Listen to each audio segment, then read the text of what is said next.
While there is still no word on a cure for the virus, report suspicious activity and call 911. I can give you every assurance, Mr. Rudy, that Gareth is ill and he's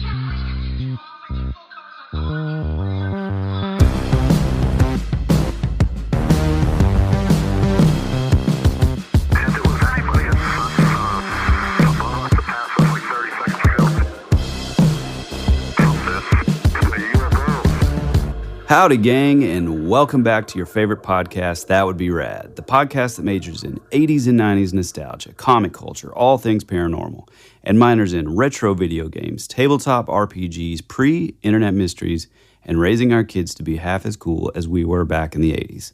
I'm your host, Tyler Bentz, and this is your other host, Woody Brown. Hey, pal. Hey, man. Well, before we get into the episode, happy week of Valentine's Day. The Valentine's Day was, by the time they're listening to this, it would have been, quote-unquote, last week, right? Mm-hmm. Valentine's Day, made-up holiday to just, for the chocolate companies. Oh, yeah, commercialism at its finest. I mean, let me hit that again. Capitalism at its finest. Now, do you have a favorite Valentine's treat that you get? I usually don't get anything. Careful now. Let's keep it G-rated. No, well, there's these edible. No. I mean, like food. Oh, honestly, I typically don't get anything for Valentine's, which is kind of sad. Well,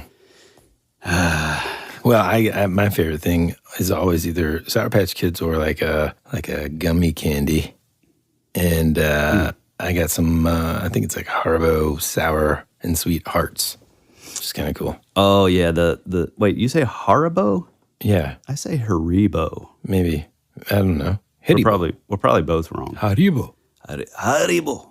Yeah, it's probably closer to it. Yeah. Do you have any like embarrassing Valentine's Day tragedies from elementary, middle, or high school? Man, you put me on the spot. I'm sure I do. I can't. I mean, I always did the like, do you like me? Check, the old school, like check yes or no notes. Mm-hmm. But I got a trick. And this is the trick. You just do the, hey, do you like me? And then both blocks are just yes. Oh, that's nice. Well, and then whenever you get it back and none of them are filled in, then you just ask your dad if you can just move again. Dad, can you go back in the military? Yeah, can we move to a different place? Actually, I have even a better one. Instead of the two yeses, I did this in 5th grade. I sent the same kind of note you're talking about, and you just like totally unlocked a memory that I'd totally forgotten. Making it up. No, I'm not. But I sent it in the little heart case of chocolates. So they have to say yes. Okay. You know what I'm saying? Send it in the heart case of chocolates. Yeah, like I have the check yes or no, do you like me, in the little heart box of chocolates. Yeah, so I mean, they get the chocolate and they feel like compelled. Exactly. Okay, I see. Yeah. Now, along with Valentine's Day coming up, it's going to seem like we chose today's topic because of President's Day. Which we did. Well, no. It just kind of like reinforced the fact that like, oh yeah, that'd be, yeah. Because like I found this, and maybe it was because President's Day is coming up. Maybe that's why it just popped up in my news feed kind of thing. But anyhow, what I didn't realize is there are a lot of weird things, coincidences, conspiracies, rad strangeness that sort of revolves around U.S. presidents. Yeah.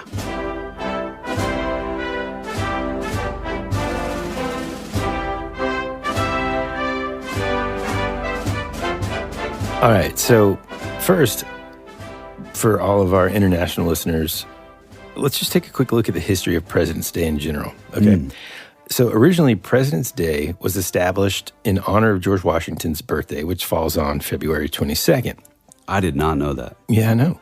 Wow. It's one of those things that you kind of just take for granted, I guess. All these there's so many holidays that sometimes you're just like, I don't know, I can't go to the bank, It was first recognized as a federal holiday in 1879, but back then it was just for government offices in D.C.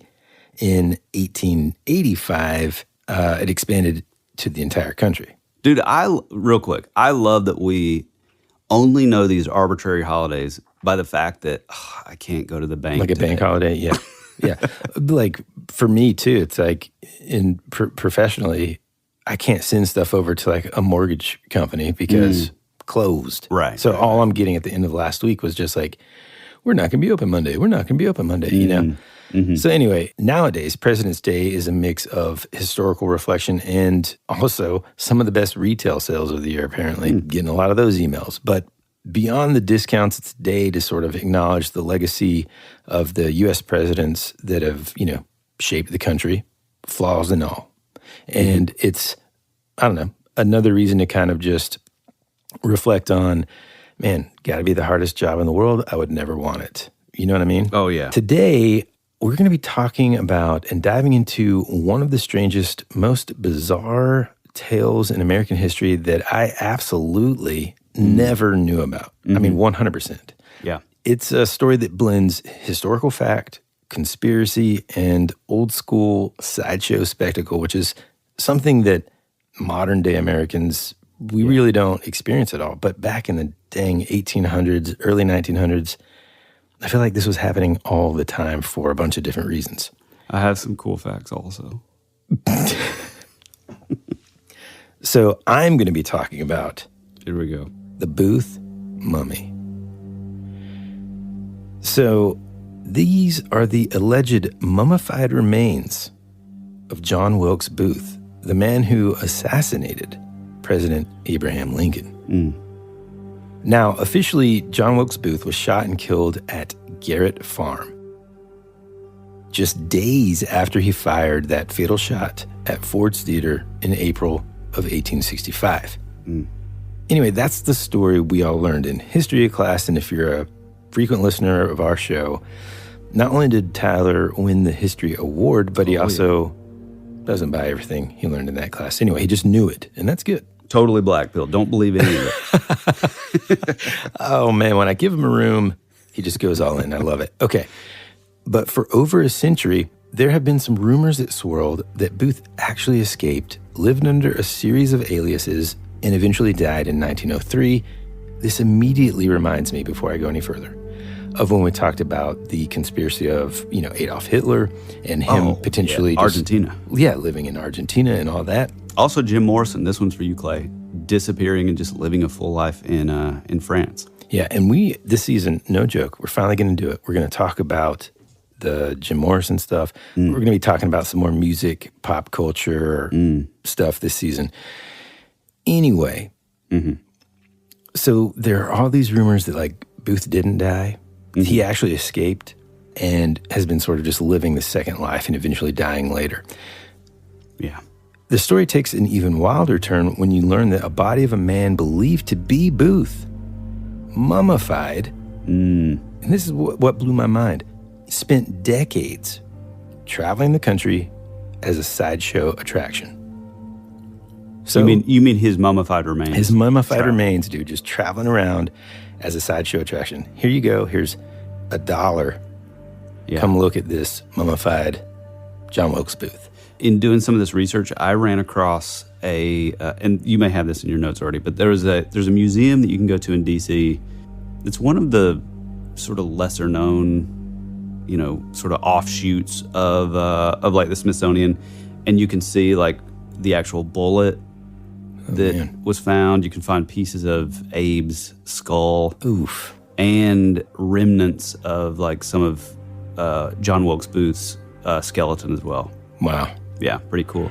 Yeah, I mean, that's the thing. That's the hard thing. If anybody's going to visit D.C., you could go, and I have, I don't know, a handful of times, still haven't even come close. Dude, it's awesome. To seeing everything. You know what I mean? Yeah, it's so amazing. Much, dude.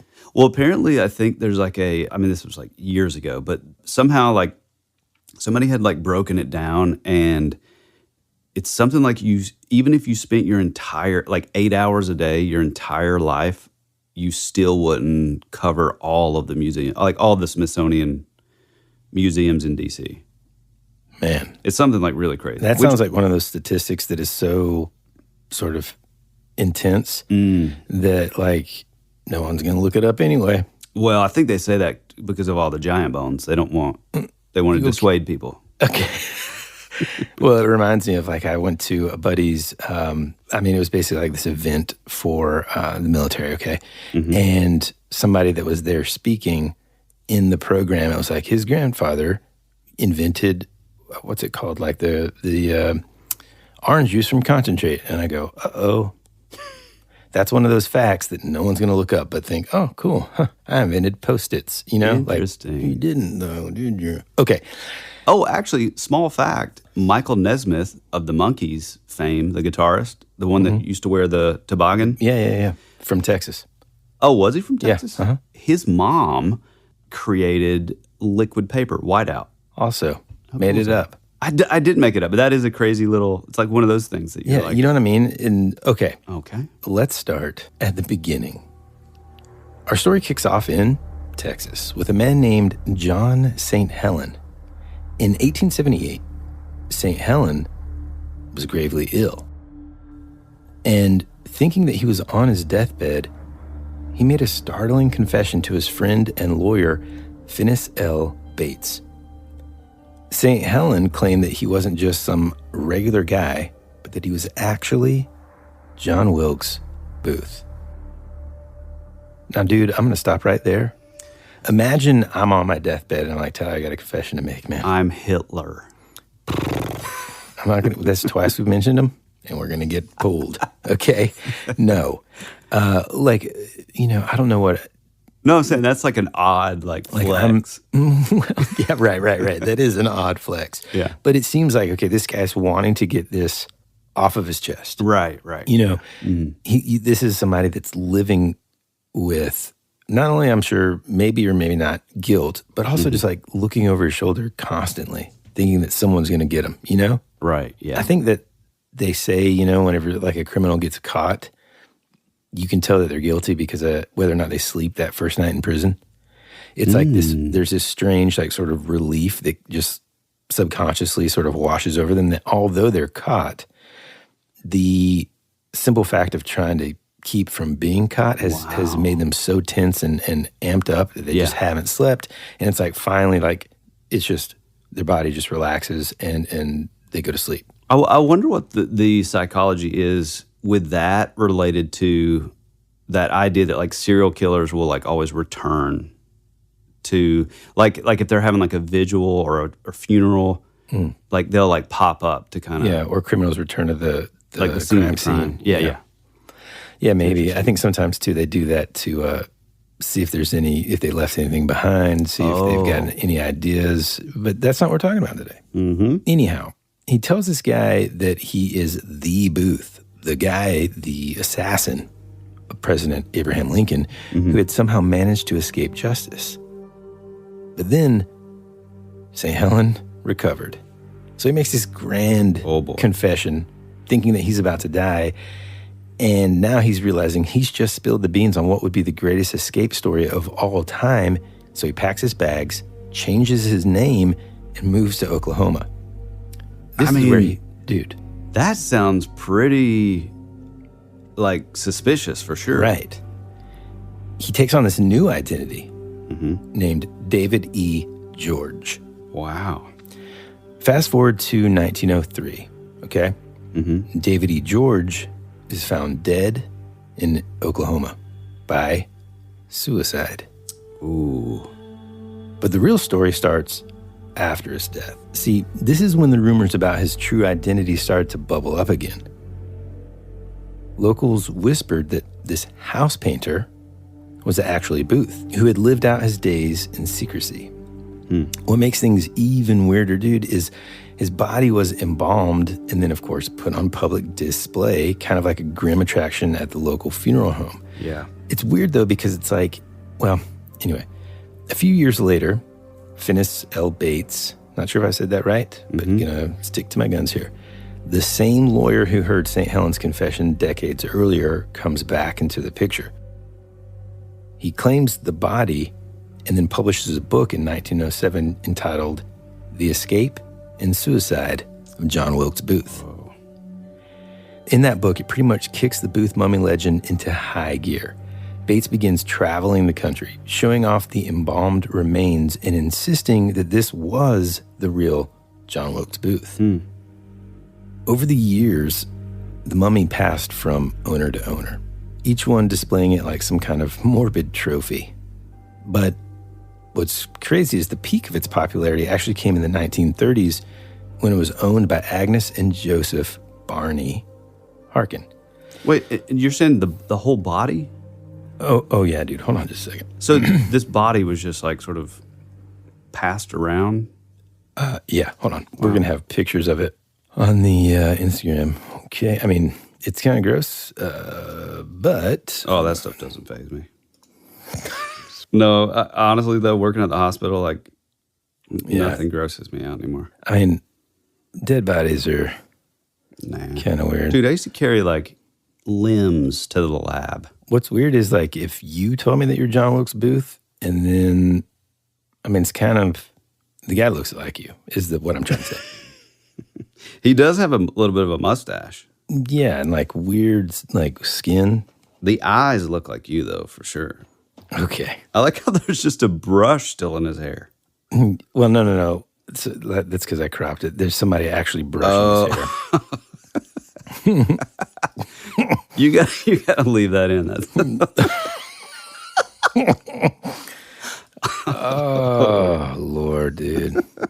Dude, somebody definitely painted on those eyes, didn't This is what it looked like initially. Oh, yeah, dude. What do you mean? You think he's just laying around with his eyes open? Well, I can't tell if it's like painted or if it's just like fake, like glass eyes. I think it's probably a mixture of both, my friend. Okay, there's another picture of him. Hold on. Oh, boy, this is a good one. Now, that looks like you, actually. Mm-hmm. I love how we're just spending podcast time on insulting one another based on the way a mummy looks. A corpse. Yeah, now that last one, that angle looks identical to you. I might give you that, but let me show you this one, which I feel like if you, like if we put a picture up now, or if you just took a selfie. Yeah. And it's just coming out of the shower. Like, this is you getting ready for the day, looking in the mirror. This is what you see. Yeah, that's it. I mean, my hair's a little darker, but yeah, exactly the same. It's the facial features is what really kind of gets me. So okay, getting back to the doc. Yeah. So you're saying that this embalmed body was just passed around from people? Well, from owner to owner. So finally, like... Yeah, that's crazy. Yeah, and here's what's crazy, dude. The lawyer, remember, Finis L. Bates? He's actually... This is where, things are going to start getting wild today when we talk about these connections between all this stuff. He's actually the grandfather of actress Kathy Bates. Wow. Amazing. Yeah, which further proves, I mean, especially with some of the stuff that I'm going to bring up, further proves that we're living in some sort of simulation loop, if you will. So David E. George committed suicide by strychnine poisoning at the Grand Avenue Hotel on January 13th, 1903. Garfield Furniture, which is the business that currently occupies the Grand Avenue Hotel building, still remains a tourist attraction today for those who believe that John Wilkes Booth was actually this David E. George. At the time, no one claimed the body of David E. George. In other words, there's no surviving family members. Yeah. This mysterious character just kind of died and that was it. So again, and this is kind of an interesting thing to do, I guess, when everybody's like, I don't know who this guy is. They embalmed him and put him on display at Penniman's Funeral Home, which also doubled, and this is true, and it's strange, also doubled as a furniture store. Now, nobody really likes going shopping for a new bed. Yeah. But just imagine if you're doing that, and then just around the corner, you're like, okay, now this king mattress, oh, no, not over there. That's for your eternal That's David bed. E. George. She's just embalmed. Nothing to see here. Yeah. All right, so basically, it kind of was passed on from owner to owner. Here's one weird thing that happened while touring the country. One of the mummy's renters, so they would rent it basically, was a carnival owner named William Evans. In 1920, while the mummy was in his care, this circus train that was carrying it crashed, killing 8 people and multiple circus animals. But the mummy remained unscathed. Wow. Not long after this train tragedy, the mummy ends up getting kidnapped, and Evans offers this reward for its return, and then the kidnapper returned the body to Evans and claimed the reward afterward. Now, when the lawyer Bates died in 1923, his widow sold the Booth mummy to Evans. I mean, can you just imagine, dude? I think I've got a lot of collectibles that my wife is just gonna be like, just get them stuck out. with whenever when the roll is called up yonder. This guy left his wife a dadgum mummy in the garage. You know what I mean? Wow, that's amazing. Real quick though, was when quote unquote the real John Wilkes Booth admitted on his deathbed, was he was the other dude, was he already a lawyer then? Yeah. They were just good friends. Okay. Yeah. So let's see. Eventually, Evans sells this mummy to Joseph Harkin, a former sideshow performer who had worked as a tattooed man. Harkin would carry on the tradition of touring the mummy around, and then in 1931, again, this is after this guy's book was released, and it's just kind of toured around for years, dude. I mean, it's it's the I guess you could say it was the Taylor Swift of the time. In 1931, doctors examined the mummy to try and give sort of a public definitive answer as to whether or not this mummy that has traveled around as John Wilkes Booth was in fact John Wilkes Booth. Based on a number of specific injuries and a tattoo on Booth's hand, Here we go. doctors did believe that it was Booth's body, and it went back on exhibition as the authentic body throughout the 1930s. There's this famous sort of Life magazine article back in 1938. That's where some of those pictures that we're going to show, but also that I showed you, kind of come from. It ended up getting bought by Jay Gould's $1 Million Circus, where it toured up into the 1950s, and after that, the mummy disappeared from public view. Wow. And is currently rumored to be in the hands of a private collector. And if this sounds crazy to anybody, this may just help provide a little context. Imagine sort of that P.T. Barnum, more in the modern age, Ripley's Believe It or Not. It would have been in one of those kind of, come over here, look at the Fiji mermaid, which was a half monkey, half, right. It would have been in one of those sort of exhibits, the real killer of Lincoln kind of thing. Oh, yeah. Now, you mentioned this earlier when we were talking, that there's a fragment, there was skull fragments and stuff in the one of the various museums. Something that's interesting is over the years, multiple requests have been made to DNA test the vertebrae of the man the country knows as John Wilkes Booth. A few of his vertebrae were taken after the autopsy and placed in a collection at the Army Medical Museum in 1867. And wait, real quick, this is the quote unquote the one that was killed on Garrett's farm. The official one. Yeah, the quote unquote official. Yeah. So any of those fragments would have come from that initial person. Yeah. Yeah. So proposals have been made to test that DNA again and again against the DNA of Edwin Booth, John Wilkes Booth's brother, and their descendants and stuff. And all those requests have been denied. Yeah. So maybe the public will never know, was it the man that got killed in Garrett's farm? Is it really John Wilkes Booth? Or is this David E. George, the real John Wilkes Booth? Which then begs the question, why would they say that we got him? Other than my ultimate theory, which is, they want to, hey, we did a good thing. Don't worry, the killer's not on the loose anymore. We've got him.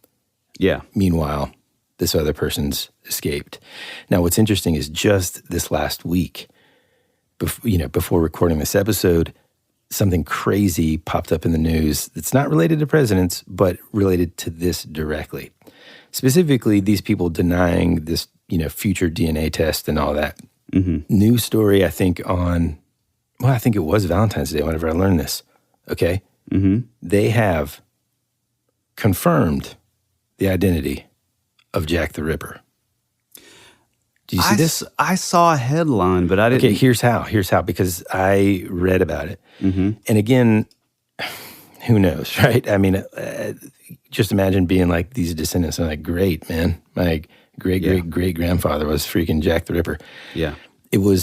There's one of the victims had like a, I don't know, like a scarf or something that had her blood and then at the time, I guess potentially like the blood of the assailant, okay? Mm-hmm. They freaking dug her up, tested that blood with the person that they thought it was, suspected to be Jack the Ripper. Mm-hmm. His like great-great-granddaughter or something like that agreed to it. Yeah. And the DNA test was a 100% match, dude. Wow. Yeah. That is crazy. One thing going back to Booth that's kind of weird. So I'd always heard about this like tattoo thing, and I looked it up whenever we were kind of getting ready for the show. And one of the ways that they were able to find him is like when he was a little boy, apparently he had like tattooed himself like India ink, like JWB on his left hand. But the weird thing is apparently that same tattoo is on the quote unquote like fake one and the real one. So I don't really know. So you know what I mean? It's like I don't really know that any of that actually provides like any evidence. You know what I mean? Sure. Because it's like because I mean that would be easy to duplicate. Easy to do. Yeah. Yeah. I mean, the DNA test would be potentially the only thing that could really kind of confirm it. The thing is, if you were this person, why would you tell people? It's kind of like what we talked about when we talked about the Count of Saint Germain. Why would you tell people? Yeah. Who you are if you're not going to, like, in this case, you're not going to profit off of it. Now, other people are going to profit off of it for you. So maybe the real story is the guys that, like, embalmed this body made it all up. I mean, yeah. Could be. Yeah. But it is weird that there's, like, this person, he leaves, changes his name. That guy finds him years later under this new alias. Yeah. The guy killed himself. There's always a bunch of, especially with Lincoln and Tyler, I know you've got some stuff like lined up.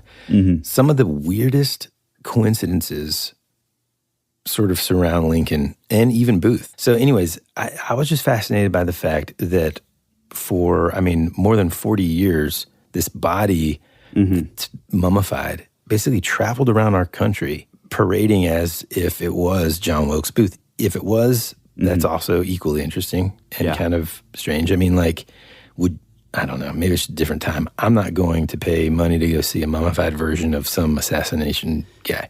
Yeah, but, there was like... they didn't have Nintendo. I get it. Yeah, they didn't have anything. There was a massive, like, morbid curiosity for that stuff. Yeah. Well, I think there's, what do they call that? Dark tourism or whatever. There's still a fascination with that stuff. I will say, like, I was fortunate enough to be able to go to the Vatican a few years ago, and beautiful.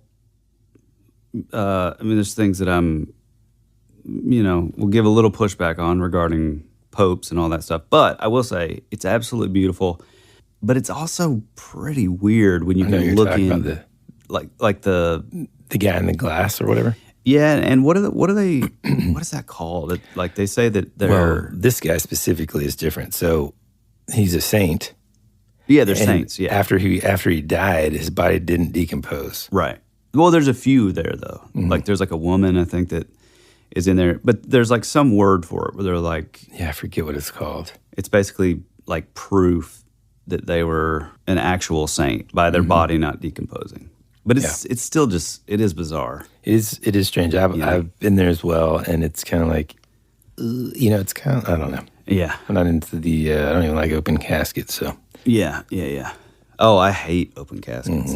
Anyways, I thought it was a fascinating thing that I had never heard of. Some of you may have, but anyhow, I think that's bizarre. And then I kind of wanted to use this story as a means to sort of dive into some of the other strange coincidences with Lincoln, but also just presidents in general. And so, Tyler, take it away. After these messages, we'll be right back.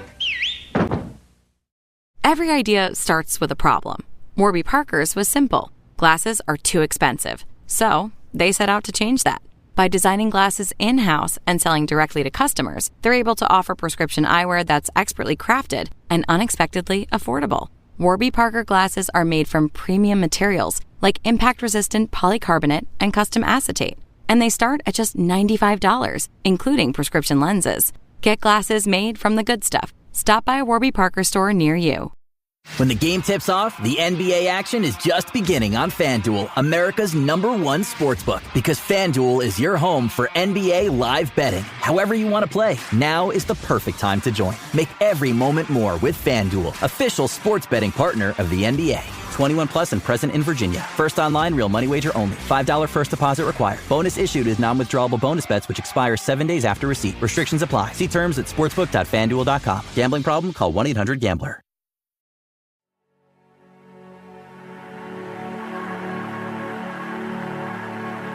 It's a pretty cool place if you're a Martian. Or a vampire. You think you really know what's happening around here, don't you? Is anyone out there? We're fighters for truth, justice, and the American way. Hey, this is Woody. And this is Tyler. And you're listening to That Would Be Rad. And now, back to our show.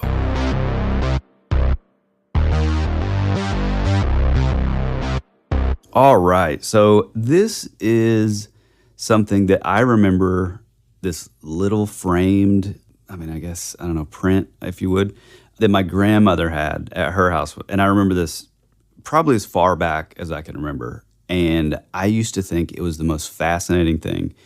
And even as I got older, she would always like bring it back out and be like, remember this? And every single time my curiosity was totally piqued. Mm-hmm. And I think, Woody and I kind of joke around and say, oh, we're living in a simulation. But boy, if there's any evidence, I would say this is it. And that is the just crazy synchronicity of the comparisons between Lincoln and John F. Kennedy. Let us begin. So Lincoln was elected to Congress in 1846. John F. Kennedy was elected to Congress in 1946. Abraham Lincoln was elected president in 1860. John F. Kennedy was elected president in 1960. Both were particularly concerned with civil rights. Both wives lost children while living in the White House. Both presidents were shot on a Friday. Both presidents were shot in the head. Lincoln's secretary was named Kennedy. Kennedy's secretary was named Lincoln. Both were assassinated by Southerners. Both were succeeded by Southerners named Johnson. Andrew Johnson, who came after Lincoln, was born in 1808. Lyndon Johnson, who came after Kennedy, was born in 1908. John Wilkes Booth, who assassinated Lincoln, was born in 1839. Lee Harvey Oswald, also having three names, almost like there's a pattern, who assassinated Kennedy, was born in 1939. Both assassins were known by their three names. Both names were composed of 15 letters. Lincoln was shot at the theater named Ford. Kennedy was shot in a car called Lincoln that was made by Ford. Lincoln was shot in a theater and his assassin ran and hid in a warehouse. Kennedy was shot from a warehouse and his assassin ran and hid in a theater. Now this part, in recent events, we've discovered is more than likely completely false. Just because we now know that, thanks to some like recently unvaulted documents, we know that there was at least one shot from the driver of the car. But the official, here in 2025, the official narrative is that there were at least two shooters involved. Mm-hmm. So, Oswald could have been one of those, but there was for sure in the new video that you see the driver reach around and shoot Kennedy. What? I haven't seen that. How the heck have you not seen it? I saw that. It's like, there's probably two shots. I'm like, dude. No. Did anybody watch the old JFK movie? No. The Magic Bullet? No shit. Trump released this in like first day of office. Yeah, dude, go watch it. It's crazy. Also, like this Zapruder film is there's like some weird. People used to look at that as like this sort of evidence that was unearthed, when in reality it's like there's actual like frames like missing out of that. So, but this new footage, straight up, it's and it's also tied. Like there's all these receipts that are tied to the CIA, the Justice Department. Like it's pretty wild. And then there's also the urban legend of, I think it was in Paris, that the newspapers like printed it. It came out like the morning before it even happened, which is crazy. And it's kind of similar to like the, which is almost impossible to find now, but there's like a BBC newscast where the lady is talking about the 2 towers that fell in 9/11, and then also Building 7 fell. And literally, as she's saying it, like 2 seconds later, suddenly then Building 7 just randomly falls, which is, yeah. Anyway, Booth and Oswald were both assassinated before their trials, which, as Woody just stated, that could possibly be false also. But here's the crazy one. A week before Lincoln was shot, he was in Monroe, Maryland. A week before Kennedy was shot, he was with Marilyn Monroe. Pretty wild, dude. Yeah, those things are so bizarre to me, like this, you know, I mean, the weird coincidence stuff is bizarre, man. It really number is. Of letters, 100 years apart. Like, just really bizarre. Yeah, it is like 100 years, right? Yeah, exactly 100 years. And then also like the secretaries and like the car, and like it's just, man, it still gets me to this day. Like I'm still just blown away by all that stuff. And then also like the whole, now there were a lot of like 3-name folks back in the day, like, you know, late 1800s, like that was kind of common, but in the 60s, it probably was. I mean, you know what I mean? I don't really know many nowadays, but whenever I meet him, I'm like, oh, probably a killer, huh? Nice to meet you. Yeah. You know what I mean? It's definitely it just, I don't know, it seems like a calling card. I mean, then you look at like, even like Martin Luther King Jr., James Earl Ray. I don't know. It's odd that all these, you know, historically important figures were always taken out by. I didn't even think about that. Yeah, 3 names. Yeah, weird, man. But yeah, dude, it is weird, and it's almost like it almost seems like some sort of like mnemonic device or something to put on the public so that they'll like always remember, and it sort of implants into your memory. You know what I mean? In this weird way, like having those like 3 names. So I have a list that I found of just bizarre facts, you know, sort of spanning across the presidents from like the very first. And I think they're really, really cool. Maybe this one may actually be my absolute favorite, and it involves our first president, George Washington. So basically in 1799, Washington was like fighting off this like really bad throat infection. A doctor named William Thornton would make his way across the Virginia countryside in an attempt to save his life. However, when he pulled up to the steps of Mount Vernon on December 15th, he was shocked to discover that the founding father had already died. So this is where things get kind of crazy. Thornton recalled a case of a fish being frozen and then brought back to life, and suggested that he could do the same with Washington's corpse. He believed that he could thaw the deceased president in cold water and then wrap his body in blankets to begin the process of resuscitation. The next step of his plan was to open a passage to his lungs, which we didn't have a term for it then, but it was basically a tracheotomy, and inflate them with air to produce basically like, almost like having like a breathing machine. As we all know, Washington was a victim of bloodletting, having an estimated 40% of his blood removed as he was dying, which was such a common thing back then, which is, I mean, boy, it's interesting. Basically, because of this, Thornton, the doctor, he thought, oh, well, we gotta fill him back up. So he replaced the missing blood with that of the blood of a lamb. Nobody else at Mount Vernon shared in Thornton's confidence, and the plan was eventually abandoned. He would later write, "I was not seconded in this proposal, for it was deemed unavailing. It was doubted by some whether, if it were possible, it would be right to attempt to recall to life one who had departed full of honor and renown." And so I guess he was he just received like so much pushback that, he kind of gave up. But man, I mean, what if it would have worked, If what would have worked? A blood transfusion from an animal? No. If they would have like basically brought him back, basically like a zombie. Like that was the whole plan. He froze him, wrapped him in a blanket, replaced, 40% of his blood with lamb's blood. Mm-hmm.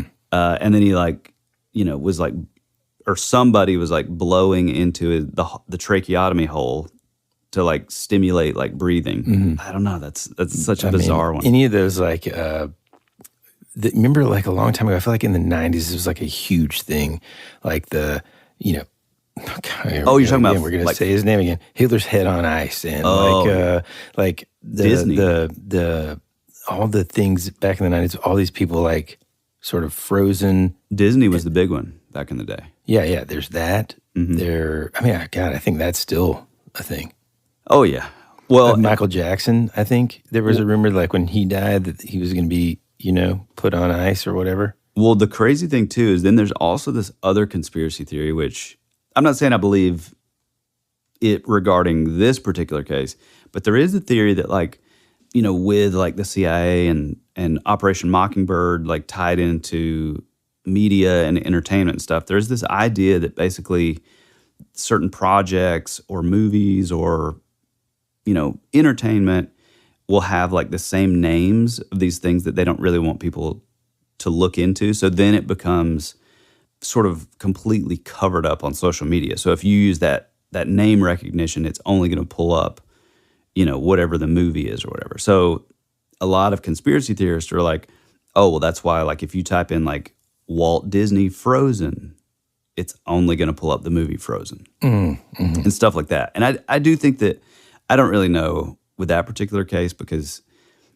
it's such an urban legend. Yeah. With a lot of these things in general, I kind of treat it as like all those things, theories.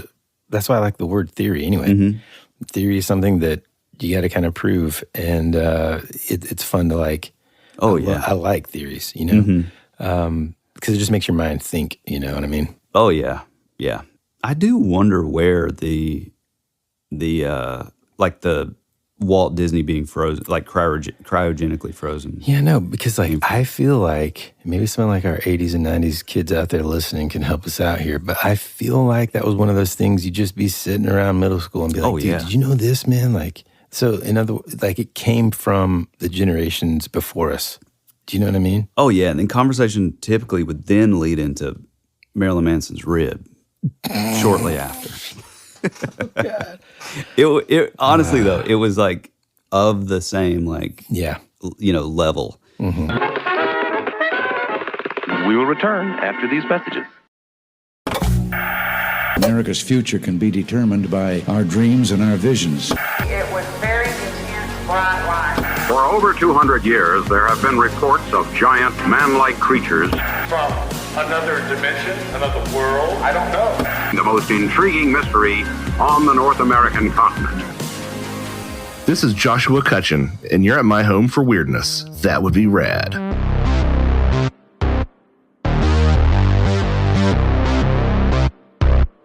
Moving right along on our presidential facts, John Adams had a dog named Satan.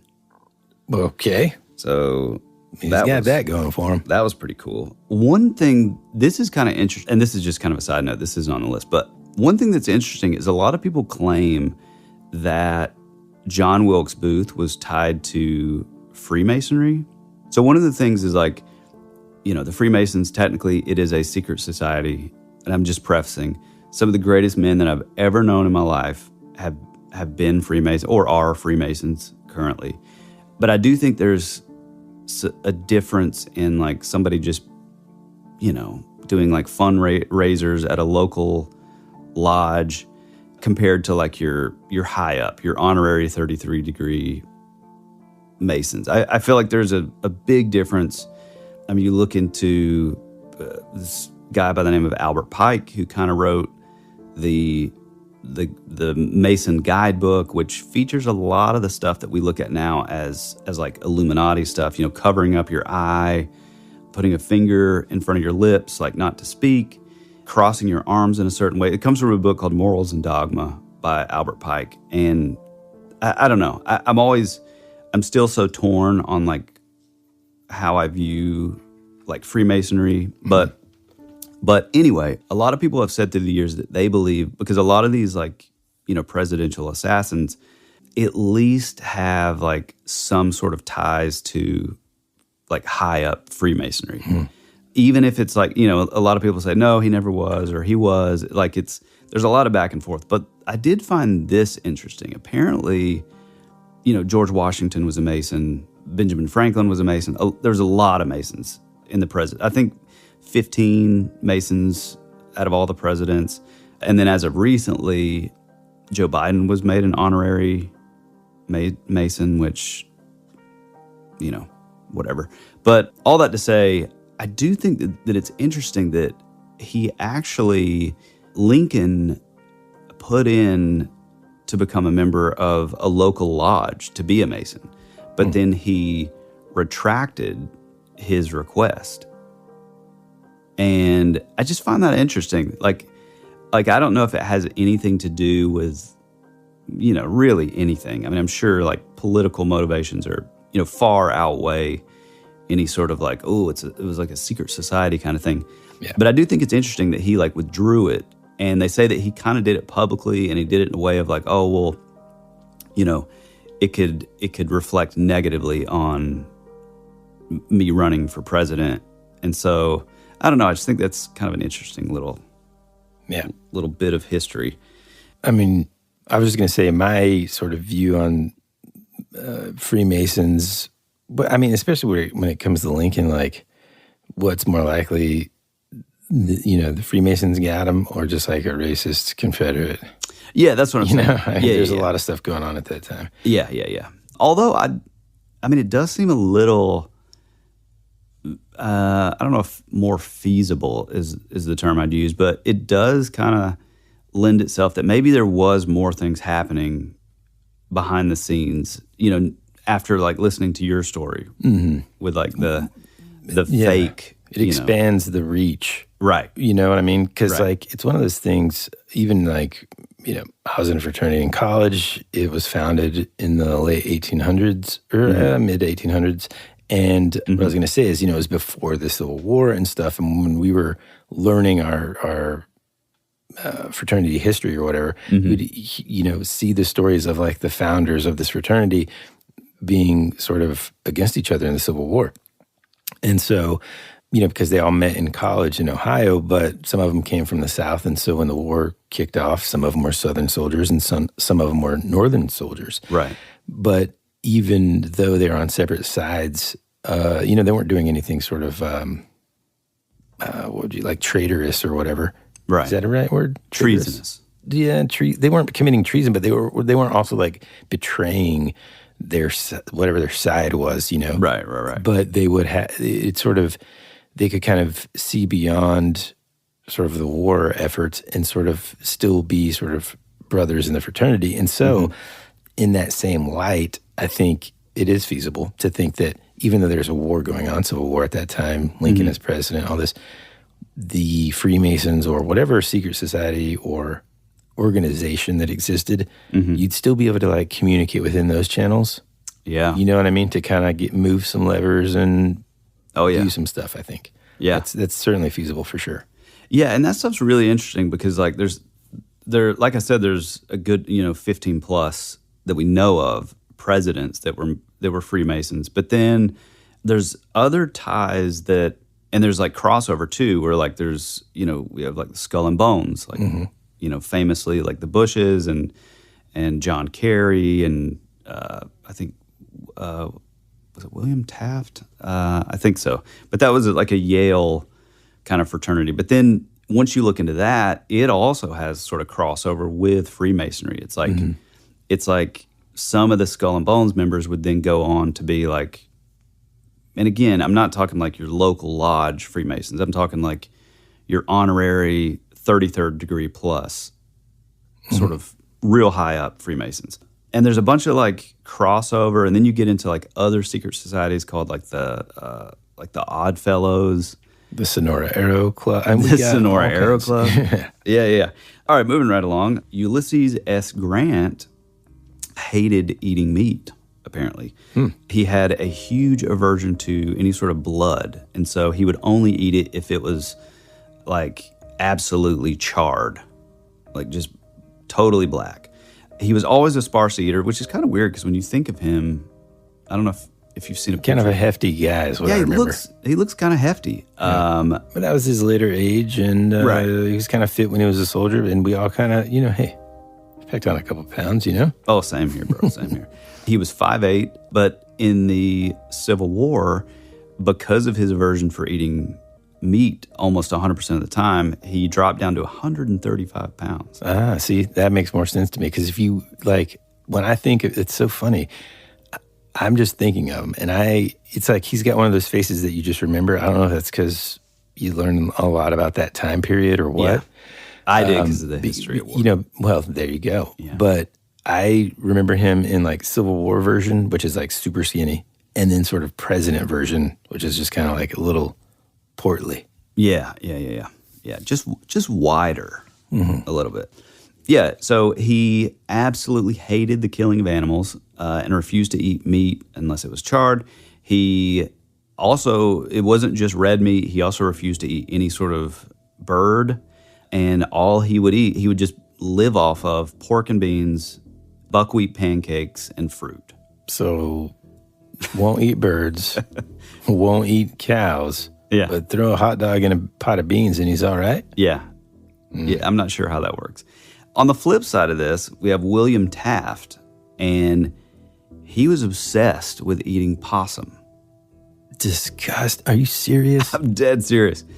It says, even in 1908, his election victory, when he met at the Atlanta Chamber of Commerce, when they asked him if he had any specific request before the event, he said, "I have had a lifetime longing to taste possum and taters." And that visit to the South would be the thing that basically kicked off his just obsession with eating possum. And they even called it Taft's Possum Feast, which reportedly fed over 600 people. Wow. Yeah. I don't really know what to say about that. Well, I'm not finished. It said people across the country then began sending the president possums. One such incident was when Texas hunters captured a rare white possum and sent it to Taft by express so that he could try the marsupial meat. Another notable event occurred in Louisiana when, upon hearing that Taft dined on possums, Louisianans became determined to convince the president to sample alligator meat. The New York Times was not particularly fond of Taft's adventurous appetite, writing, "It is no part of the president's duty to eat strange foods merely to satisfy neighborhood pride. We earnestly beg Mr. Taft to stop with the possum." However, the article did not deter Taft. Later that year for Thanksgiving in 1909, the Taft family served a 26-pound Just get out of here, man. Georgia possum. Good Lord. 26-pound. Yeah. Now, we've got one that comes around and messes with our outdoor cat's food. Oh, he might be a good 15, I think. He's a huge sucker, but... Yeah. 26 pounds. That's a lot. Oh, my gosh. And also, where is he going in the middle of the night? I just don't like possums, man. Well, so I do have a story about a possum. Do you remember this? There was one in your garage at one time, and, you made me go, hey, man, I think it's back there. And I confirmed it, and it, hissed at me, and I didn't want any part of it. Yeah. That's the same possum. So I had two cats. I had one cat named Clue Cat from The Thief of Always, another cat named Hobbs, obviously Calvin and Hobbes, and they look a lot like your cats now. Kind of, but Hobbs might be one of the coolest cats I've ever seen. He was the color orange is hard to describe. It's like this, I don't know, man. And I feel like his nose was also that same color, right? And super skinny. Yeah. And just not unhealthy, just he's this He was just such a cool cat. Man. Yeah. And then he had this, which I think your cat has. He just has this like little white spot of fur on his like chest or whatever. Yeah. Anyway, I love those cats. However, I'm allergic to cats, oddly enough. So Hobbs couldn't live inside. His dander could not live inside. He enjoyed it out there. I mean, oh, he loved it. My outdoor cats are way happier than my old for sure, indoor cat was, yeah. Yeah. So I kept him in, I lived in the loft. That's the place that I saw the orbs and all that stuff. And I would leave the garage, open like a few inches so that he could crawl in at night. And he had his food and he had his little bed and stuff. But then in the daytime, he could go out and hunt. And, he constantly brought back mice and squirrels and stuff.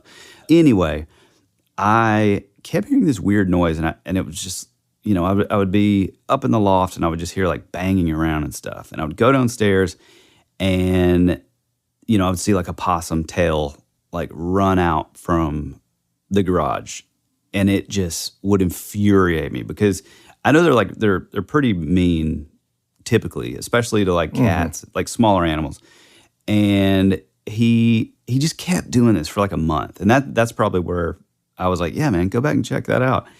Well, there was one night where I kept hearing this stuff and Hobbs had like, I guess kind of treed him, but he was like up, on like your garage door, like the rails that go up along the side, like the curved rail where the garage, like, you know what I'm talking about? Yeah. The wheel, like it rolls up. Yeah, it rolls up that. Anyway, he was hanging on, and I'm not typically big on like hurting animals. I'm not a fan of that.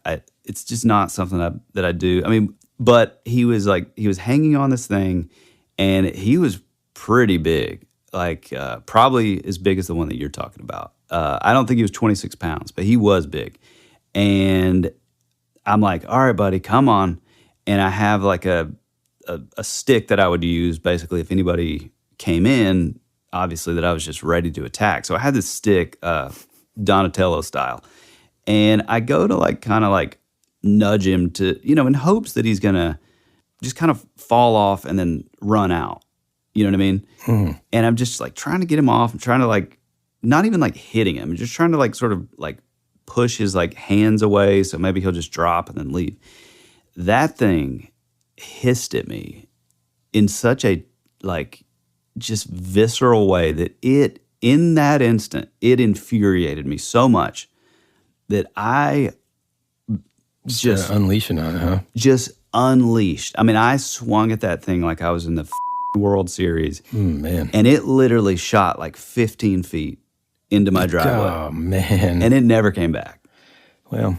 But boy, when they hiss at you, it's like... They are scary. I've never... it's like, this is my property. I've never batted them around. But in fact, we found like a baby possum eating the cat food not too long ago. My cats, like, my outdoor cats, there's 3 of them actually. Mm-hmm. They are like little huntresses, man. They like, they'll eat birds. Yeah. I mean, they'll just be up on my roof sometimes and just like jump into a tree and catch a bird. They're just crazy. Yeah. But they leave this little possum all alone, man. I went outside one time and they're just like sitting up. They're not doing anything like, predatory. They're just kind of just chilling and letting this little baby possum eat. And the little baby possum ran away whenever I went outside. But I just thought, man, that's pretty nice, And pretty cool. as a cool contrast to Tyler's animal cruelty confession. Come on. No, man. I just don't like animals like that are so invasive and like. Yeah. And I didn't just imagine him just eating one. That's your Thanksgiving dinner, dude. Like I thought the Griswolds had it bad. Oh yeah. These guys have a 27-pound or whatever it was. Yeah. Possum sitting on the dinner table. It's disgusting, man. Yeah. It is pretty disgusting because their diet is pretty wretched also. So I would imagine you would have to cook it. I don't even want it. Like, honestly. Pretty done. I don't even know that I want to talk about it anymore. Well, the next one, I don't know if we should cover on the show, but it's Warren G. Harding had a code name for his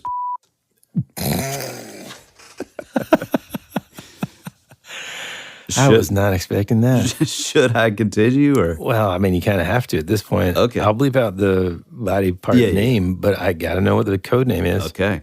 After Harding died in 1923, his widow, First Lady Florence Harding, burned hundreds of letters, papers, and documents that she felt could be misconstrued by the public.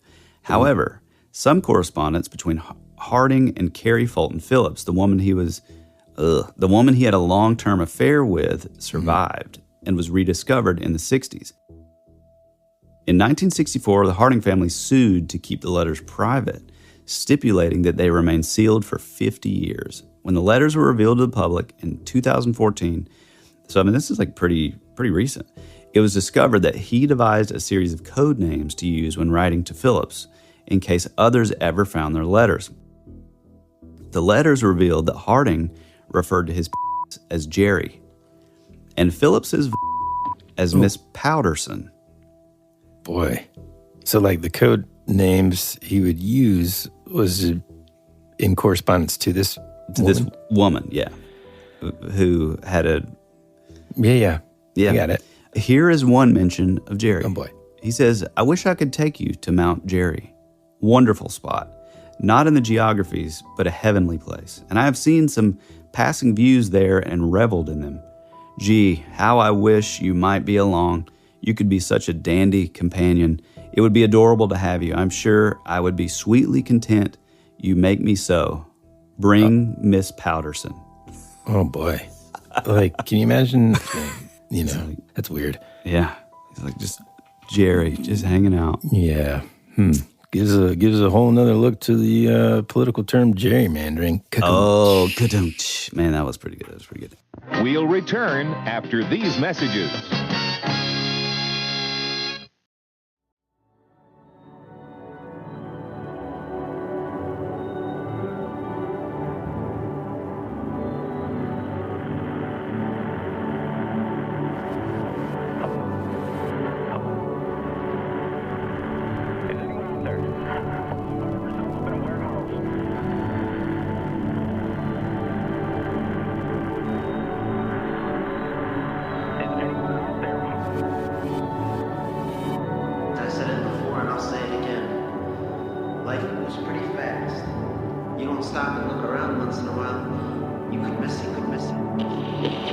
Hey, this is Woody. And this is Tyler. And you're listening to That Would Be Rad. And now, back to our show.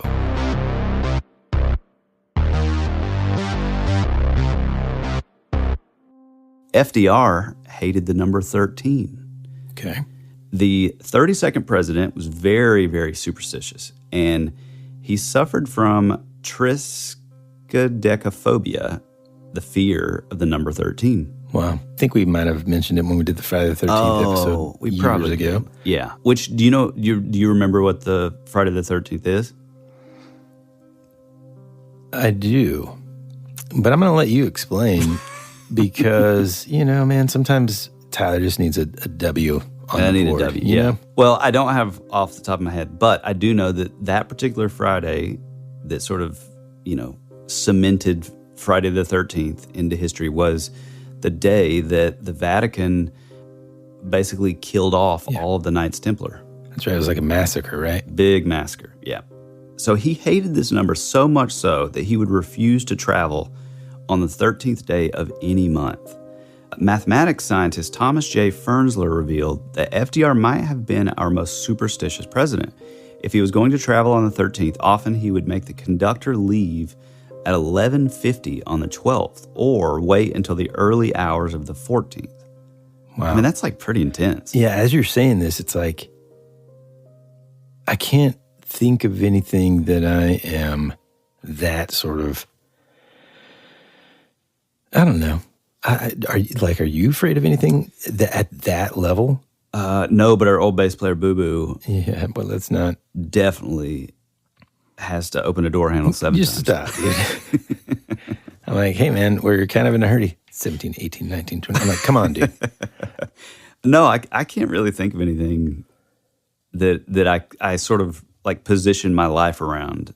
Right. In that way, Yeah, like changing your schedule completely. I don't, there's plenty of things that I'm fearful of. Most of those just have to do with like the health of loved ones, It's not numerically based. In fact, to be honest with you, I kind of like, and I remember when we mentioned it on that episode, where 13 in a lot of cultures is considered good luck. Good luck, yeah. Black cats are considered good luck, in Italy. So I like to I don't know, man. It always, I'm sure I mentioned it then, but it's like my grandfather had this thing where it was like, there's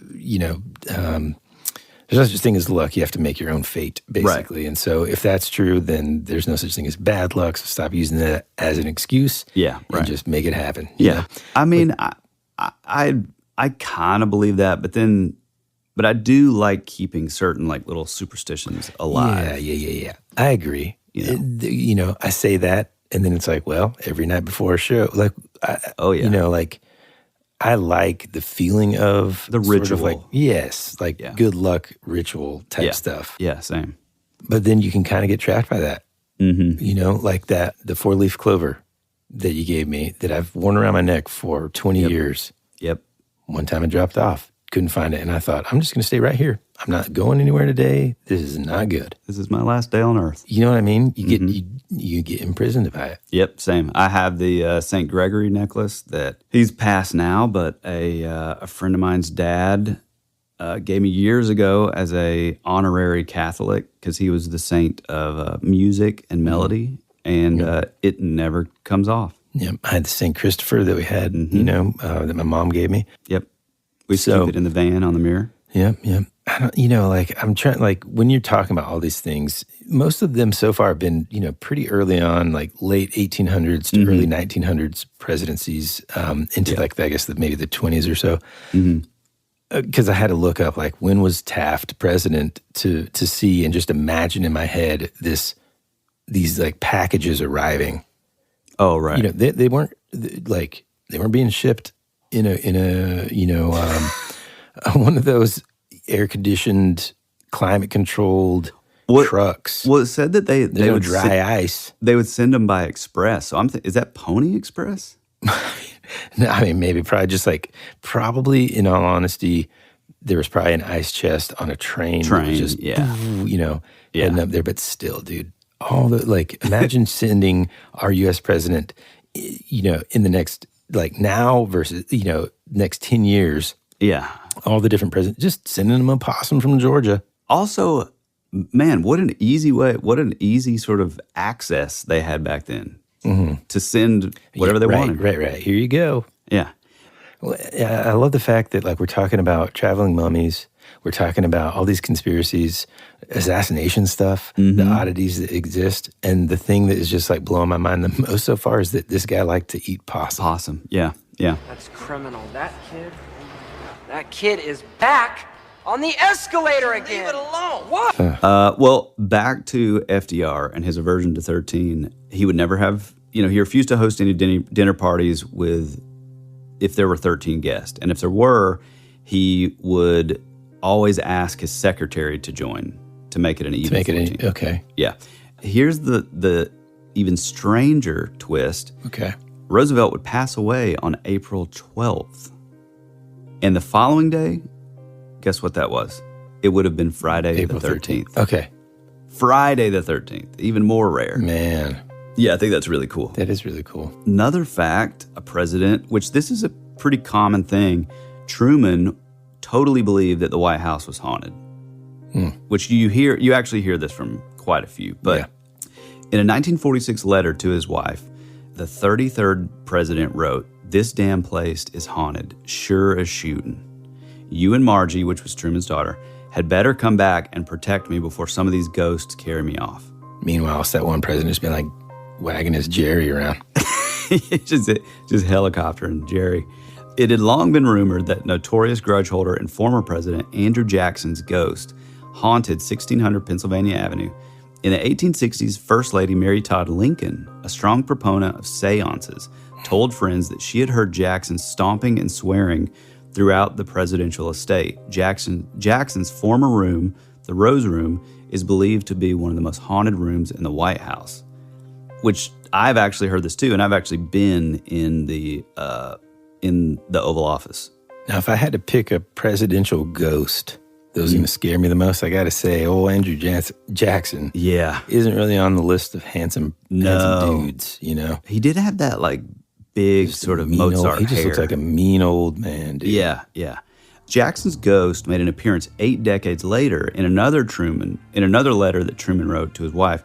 "I sit here in this old house and work on foreign affairs, read reports, and work on speeches, all the while listening to the ghost walk up and down the hallway.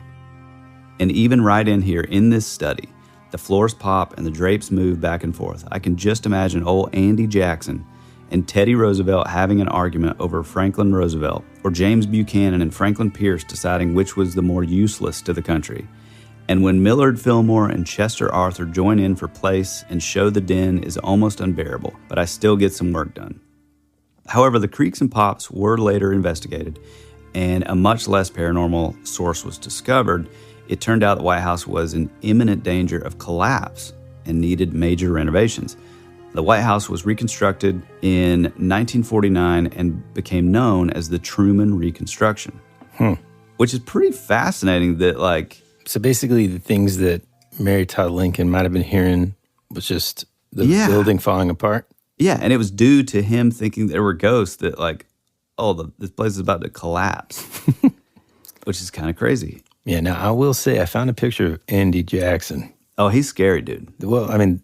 I say that, now I feel bad saying that, because this one that the one that I'm about to show you. Oh, no, this looks just like you. Oh. No. That's, that and the spin, it seemed like facial expression and everything just looks so smart. Okay, I'll grant you that. The hair and the face look like me, but those like very small shoulders with the shoulder pads look just like me. What if I still wore shoulder pads? You wear shoulder pads. Still like I ever did. And they're still like... 2 inches off his neck. Now we're starting to get into the weeds here, man. We are getting into the weeds. Apparently, in 1954, America's 34th president, Dwight D. Eisenhower, apparently the American Public Golf Association installed an outdoor putting green just a little bit away, or steps away from the Oval Office. But much to his dismay, the White House squirrels decided to wage war and began digging up the putting green to bury their acorns and nuts. The president even went so far as to order his valet, John Money, the next time you see one of those damn squirrels go near my putting green, take a gun and shoot it. However, Money and the Secret Service wisely avoided using firearms and instead ordered the groundskeepers to trap the squirrels and relocate them to Rock Creek Park. So he had a real hatred for squirrels. Dude, you know what's funny? I feel like I read that somewhere because of all the squirrels in D.C. Or something, you know what I mean? Like there are a lot of squirrels or something. There's tons of them. Yeah. This is crazy because when I think of Gerald Ford, I do not think of a handsome man. Yeah, like that's particularly. But when he would graduate Yale in 1941, I didn't know that he went to Yale. That's interesting. He worked as a model to make ends meet. In 1942, he joined the Navy and was asked to appear on the cover of Cosmopolitan in his uniform. I mean, dude, Gerald Ford might be the example of, live right while you're young, because when you get to be about whatever that age is, you're just going to look like an old man. The dude was a handsome dude, man. Yeah. When he was young. Yeah, that's what I mean. Yeah. If you go back and look at pictures, that's what I'm saying. Like, I'm like, what? Yeah. Pretty interesting. Next up, one of my favorites is Ronald Reagan. Him and his wife, Nancy Reagan, would reveal that they were regularly consulting an astrologer, Joan Quigley, after the 1981 assassination attempt on Ronald. President Ronald Reagan, a former actor. Maybe one of the best presidential debaters I've ever seen. So good. A former actor herself, Nancy Reagan, spoke to old friend and TV show host Merv Griffin shortly after the assassination attempt. He told Reagan that Quigley had predicted that March 30th, 1981 would be a dangerous day for the president. The First Lady then began consulting Quigley on the best and safest dates for her husband's numerous public appearances. Nancy quoted the president as saying, "If it makes you feel better, go ahead and do it," which you can just kind of imagine him saying that, or at least I can. In ousted Chief of Staff Donald Reagan's memoir, For the Record, he blamed the First Lady for his firing and claimed that an astrologer in San Francisco influenced every major presidential decision. The Reagans firmly denied that any policies or decisions were made under an astrologer's advisement. At the time, Quigley's identity was kept under wraps until later. His the identity of Quigley wouldn't come out until 1988, and they told a much different story in her 1990 memoir, What Does Joan Say? The astrologist recalled that before a 1985 Reagan and Gorbachev summit in Geneva, she told the First Lady, Ronnie's evil empire attitude has to go. Gorbachev's Aquarian planet is in such harmony with Ronnie's, you'll see they'll share a vision, she claimed. So that's pretty interesting. Man, that's wild. Yeah. But you know what kind of sucks, man? So many of these things, like even that one, it's like when you're president of the United States, you can't even just, like every single thing that you do is going to be dissected and like scrutinized and thought about like, ooh, isn't that weird? It's like, ugh. Yeah. It's just too, like, it goes back to what I said. I would never want to be president of the United States. It's got to be exhausting. At the same time, it'd be kind of cool to just like, I want an endless supply of Sour Patch Kids and every single 80s, like there's still some VHS out there that I need. I need Sleepaway Camp 3. I need... I want to get the Fortress, the one that I'm always talking about. You mean the He-Man Fortress? No. No, I have Castle Grayskull. I'm talking about the VHS movie Fortress, the one that The Australian movie. The Australian one, yeah. Anyway, we got one more before we wrap up, and I think this is a really cool sort of pop culture presidential sort of fact. So when George Bush was trailing Michael Dukakis in the 1988 presidential election, he seriously considered, guess who? Clint Eastwood. No way. The acclaimed actor and then mayor of Carmel by the Sea, California, as a running mate. In 2011, former Bush campaign chair and Secretary of State James Baker revealed, when we were way behind, honestly, Eastwood was suggested in not an altogether unserious, well, he was a mayor, he was a Republican mayor. Anyway, it was shot down pretty quickly, but we were looking at an 18-point deficit, suggesting that the Dirty Harry star would have served as a popularity boost. I think that's really cool. Yeah, man. I love that kind of stuff, man. Yeah, it's wild. You know, I was going to sort of lean into my conspiracy corner here and get into, you know, some affiliation with presidents and Bohemian Grove and a little more into the secret society stuff. But honestly, I think that kind of needs to be its own full episode. Yeah. Because they're really, I mean, well, there's not a lot to it, but then there is a lot to it at the same time. So, yeah. You know. Yeah, I mean, ultimately, man, I think it just so happened to land at the right time for us to be talking about all the weird stuff and fun stuff. Some of them, you know, conspiracy, some of them coincidence, some of them just strange, like the possum thing. I can't get over that. But then also just like fun facts. I mean, in our country's history, you know, we've had just, I mean, no matter what, you can have interesting people. They're like, a president of the United States is an individual. Yeah, they come from, you know, their own backgrounds and stuff, and I love to hear about the quirks and stuff. You know, that's super interesting. Oh yeah, for sure.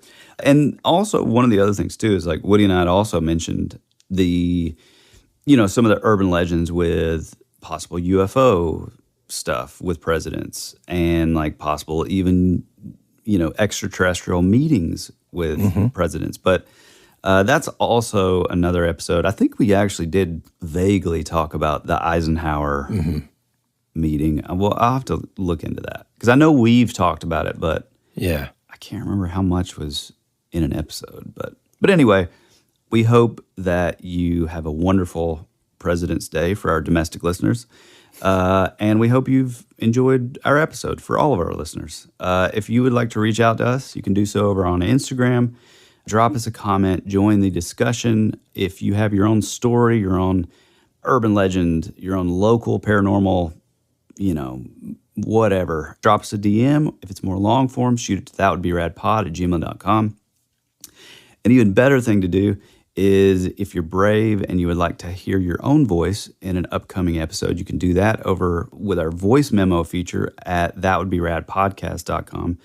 We'd love to hear about it, especially these sort of more localized, under the radar urban legends that may just kind of be in your small little hometown or abroad that haven't really gained the traction online yet. Those are the things that we really, really love, and we'd love to hear from you. If you'd like to support the show, you can do so over on our Patreon, The Rabbit Trail. It's pretty much just more of what you love. It's a little loosier, a little goosier, and it's usually recorded a little later at night. So all the pomp and circumstance is a little, sort of, I don't know, what would you say? I would say that it's, if you want us to get a little bit more edgy, a little bit more controversial. Yeah, a little more conspiracy, maybe? That's where it's going to be. Sometimes we take certain topics. Like I think the most recent episode would have been sort of like expanding on the Count of St. Germain as well as the Allagash abductions and stuff. It's the stuff that we tend to forget about while we're in the studio talking about the topic proper. Oh, yeah.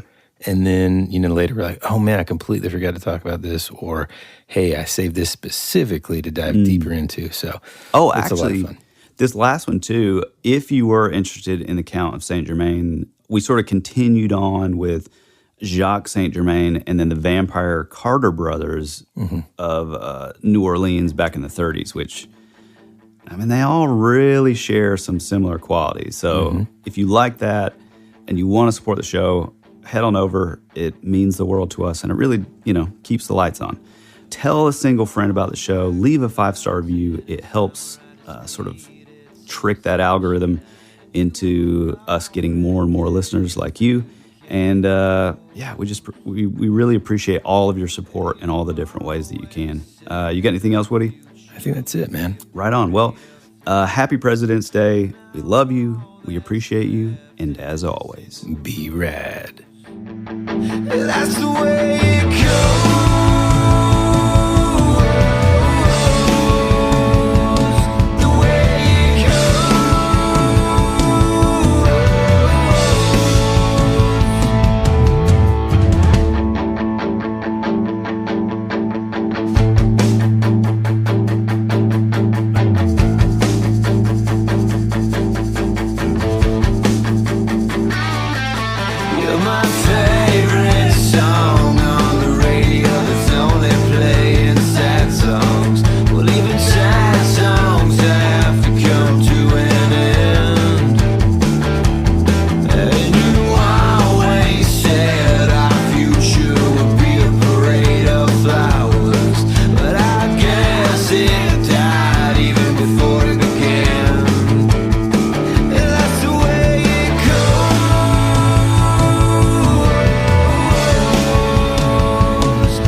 Time where I just needed some sunshine. You were already dead, for you became a ghost. You always said our future would be a parade of flowers, but now all that's left is a single rose. That's the way it goes.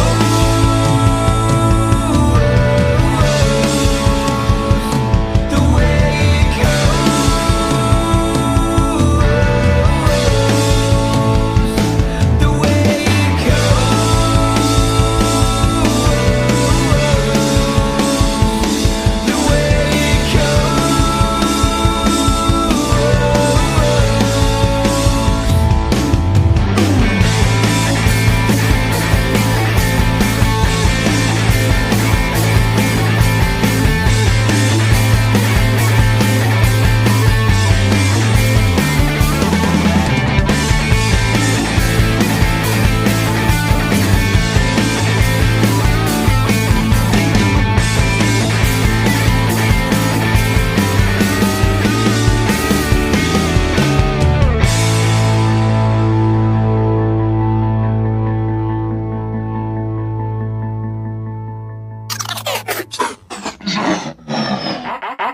granted. Dude, it happened to me again, man. What? I didn't get a lot of work done yesterday. Not good, man. Because I watched about 20 movies I thought might be the one. And they weren't, dude. Go ahead and explain for our new listeners. No, I'm not going to get into it. No, I'm just going to take that whole thing out. No, leave it in. Tell our new listeners what you're talking about. Just in case they know. I've said it on every episode. I know, but just say it again. I have a memory. When I was younger, sort of watching a movie, I think with my mom, it was on TV, mid to late 80s, early 90s, maybe. But probably like 88, 89. In the movie, one of the scenes that I distinctly remember was like this sort of basically skinless person coming after these people. Another scene, I always talk about this one scene where like the guy's potentially bandaged or something, and there's like a hospital, I think, and he's kind of like trying to communicate with this person. But then another scene that's just equally vivid is they're like escaping from this place, or they think they are. And all of a sudden, one of those skinless people just like plop on the hood, and they still drive off and get away, and everything's okay. But that scene, I just remember that, man. And I cannot. I've asked forums. I've asked people. Dude, I am gonna like list, because I need to like document all the movies. I'm gonna list that list like on the Patreon or whatever. So that, because most of the time people suggest the same ones, and I'm like, I appreciate it. Yeah. But I've already seen it, and that's not it. Yeah. Anyhow, it's not Hellraiser. This isn't going to be in the main episode. It's going to be somewhere else at the end, something like that. But it happened to me again, dude. I got on this thing where, because like a site like Tubi will say, well, like if you like this movie, then maybe this one. And I'm thinking, oh man, this might be it. Yeah. And then next thing you know, 9 hours have passed. Oh, yeah. I mean, Yeah. Ugh. Anyway, sorry. Yeah, man. Every time you tell this story, don't say there's new details, dude. The details haven't changed. No. I'm not saying that. I'm saying every time you tell the story, I like everybody else who says like Hellraiser or Darkman. For me, I always think of Nightbreed, which is a totally different type of skinless man, but it's still in the same vein. All that aside, I do feel like that whole idea of like, okay, they're getting away, and then something like drops on the hood, and then the movie like is gone. Like something about that feels like really familiar, and I don't know what that is. Yeah, man, very focused, super focused. Yeah. I don't really know where to go from there, man. Let's just call it.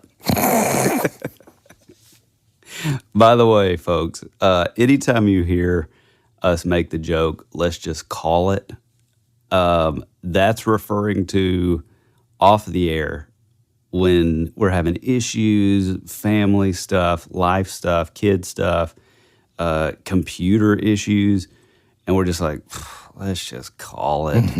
And then we just cancel it. Come on, man. Shh.